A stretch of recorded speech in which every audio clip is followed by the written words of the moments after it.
At 9:42 a.m., on the outskirts of Stabilsk in Luhansk, the quiet was ripped apart by a sudden storm of fire. Su-30 fighters, rocket batteries, armored lorries, and gun-toting helicopters converged to provide cover. A Russian convoy had stopped to refuel. Without warning, a wave hit from the east. The so-called 30-second strike, unleashing rocket barrages while long-range artillery hammered from miles away. This was no ordinary screen. It was a surveillance web designed to re-establish Russian artillery control. In an instant, calm shattered and modern war erupted. Don't look away until the secret is exposed. Don't forget to subscribe to the channel and leave your thoughts about this battle in the comments. The Russian hit near Starobilsk had barely died down when Ukraine began to set its pieces into motion. From the edge of the Svato wood, a DJI Mavic 3 climbed into the gray morning, scanning heat signatures across the highway. Beneath the trees, tracked robotic units carrying TM-62 anti-tank mines crept forward, planting explosives along likely escape lanes, turning the tree line into a lethal grid.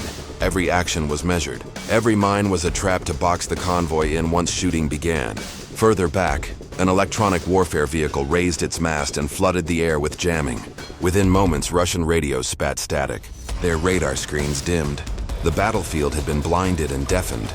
The convoy severed from command. Above the treetops, the low rumble of jet engines grew. Two Ukrainian Su-27s held station at 12,000 FT, deliberately visible on the horizon, not to strike yet, but to deter and preserve aerial balance. The stage was set. A convoy sitting exposed on Route P66, mines on its flanks, communications cut, the sky quietly dominated by Ukraine. What followed was more than preparation. It was the tightening of a noose. The trap was primed, and once the first shot broke the silence, there would be no retreat. Exactly at 10 a.m., the hush over Route P66 snapped like glass. The reconnaissance net from Svato had done its job. Every flank mined, every frequency jammed, every escape sealed. Then the hammer fell. From just over 2 miles out, two first-person view suicide drones screamed low, only 30-40 FT above ground, skimming the road like hunters closing in. The lead drone locked on the convoy's central truck loaded with artillery rounds. The second drifted wide, skimming parched fields before angling toward the rear vehicle. Operators watched the live feeds as heat signatures shimmered. 5 ammunition trucks sat spaced along the road. Soldiers moved around them, unaware the trap had already clicked shut. Then impact. The first UAV struck Truck 3 in the side. Its shaped charge detonated like thunder. A jet of molten copper tore through steel, igniting propellant stacked inside.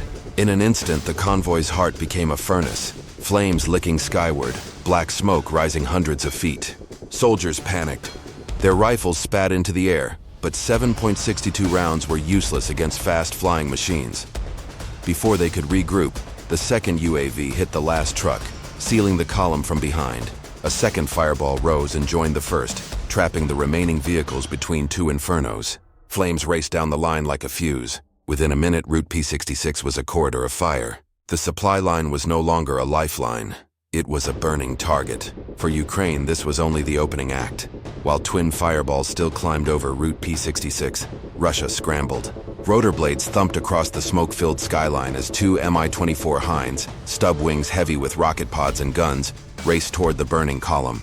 Flying at barely 300 FT, they tore through the haze to try to suppress attackers, secure the wreckage, and reassert control of the skies. But Ukraine was ready. From higher up, a pair of Su-30s dove through the clouds, engines screaming as they drove into attack runs. The air shook with raw thrust. Tracer volleys stitched the gray. Each dogfight maneuver pushed the jets closer, afterburners cutting orange streaks across the morning. Below, Russian troops stunned by the explosions froze. One Mi-24 rolled left and fired unguided rockets into the tree line, detonations ripping into ground where Ukrainian recon had been minutes earlier. The other Hind climbed, spraying its heavy gun into the sky, chasing shadows. But the 30-second strikes held firm. Radar locks stayed steady. In a sudden dive, a Ukrainian pilot launched a short-range missile from just under 2 miles. The Hind flared too late. The missile struck home. The helicopter tore apart, its tail snapping, and it crashed into a wheat field in a rolling fireball that joined the convoy blaze. Reinforcement had become another catastrophe for Russia. Ukraine now held the skies above Starobilsk wreckage. From the downed Mi-24 still burned as engines rolled in from the tree line. From the smoke, Ukrainian T-84 tanks advanced, turrets swinging with precision as infantry fighting vehicles spread out. Squads of mechanized infantry dismounted into cover, rifles at the ready. The conflict that began in the air was shifting onto the ground. Ukraine's plan unfolded with practiced discipline. Mine-laying robots, low tracked crawlers, advanced down the roadside, planting TM-62 anti-tank mines that turned every exit into a death trap. Military working dogs and handlers swept the edges, flushing out Russian survivors hiding in ditches and ruins. Every move tightened the cordon, but Russia did not sit idle. Batteries dug in roughly 10-12 kilometer back opened up. Heavy artillery screamed overhead, slamming into fields and roads around Starobilsk and showering the advancing Ukrainians with dirt and steel. Ukraine had anticipated this. Counter-battery radar locked onto firing positions and relayed coordinates in seconds. Almost instantly, Ukrainian howitzers and rocket launchers answered back, turning distant Russian gun lines into columns of smoke. The outer rim of Starobilsk lit up with impacts, each detonation flashing like lightning. Tanks ground over asphalt, infantry pushed forward under cover. Russian troops clustered near the convoy were pinned, communications jammed and flanks mined. Within an hour, the quiet outskirts of Starobilsk had become a full-spectrum battlefield. Armor, artillery, drones, and even animals operating together. The fight was no longer about one convoy. It was about seizing ground and crushing Russia's ability to respond. The roar of counter-battery fire still echoed when battered Russian soldiers made a desperate dash back toward the burning convoy to salvage ammunition. Small teams sprinted across the blackened road, hauling crates from half-destroyed trucks, trying to salvage what they could. But each step forward met lethal resistance. From concealed positions in the tree line, Ukrainian mechanized infantry opened up with automatic fire, cutting down those who tried to move forward. FPV drones whirred low like steel wasps. One dove into a pile of crates and detonated, scattering shrapnel. Another ripped through the roof of a command truck and exploded, forcing survivors to scatter. Russian calls for reinforcements only hit static. A Ukrainian EW vehicle less than a mile away had raised its mast and flooded the spectrum with jamming. Attempts to contact artillery or air cover failed. The Russians at Starobilsk were isolated and fighting alone. Pinned between wreckage, flame, and precise Ukrainian strikes, cohesion began to break. Soldiers crouched behind smoking hulks, firing wildly at tree lines or buzzing drones. Muzzle flashes were futile against the sky. Some abandoned their rifles and fled only to be cut down by tank fire or stopped by pre-laid minefields. What had been a resupply column turned into a prison. Ukrainian armor closed from the flanks. Infantry tightened the ring and drones struck surgically whenever pockets of resistance tried to form. The Russians had nowhere to maneuver, no air cover, no secure communications. By the hour's end, the field lay littered with abandoned arms and shattered vehicles.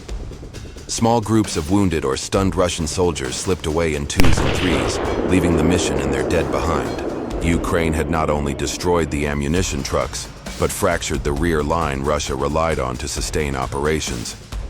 By 11:10 a.m., the Russian rear guard was already retreating. Salvage efforts had been crushed under Ukrainian fire, but the operation wasn't finished. From a hidden launch site west of Svado, a second wave of suicide drones raced low, across the fields following encrypted coordinates toward a temporary ammunition dump on the north bank of the Idar River. That depot, stacked with rockets and artillery, shells meant to replenish the convoy, was struck almost simultaneously. One drone punched through the depot roof. Its shaped charge detonated the volatile core. The explosion ripped outward in a blinding flash. Seconds later, the flames merged with the towering inferno from the convoy, and two massive pillars of fire now rose side by side, visible for miles like molten giants gripping Starobilsk. The terrain locked into a kill zone. Fractured roads, sealed minefields, and trapped troops left no room to regroup. The convoy was gone, the depot incinerated, and Route P66's supply artery paralyzed. Ukraine reduced over 50 tons of shells and rockets to ash in under 2 hours. Strategically, Russia lost a key resupply route into Luhansk for at least a week, forcing smaller, slower convoys and depriving artillery units of momentum. The implications went beyond lost munitions. Starobilsk, long thought secure, had been breached and shattered.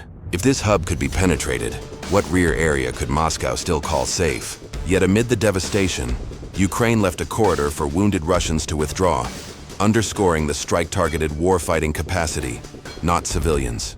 As black smoke climbed thousands of feet, Ukrainian armor rolled away in silent order. leaving behind a town trembling under the new reality of modern war.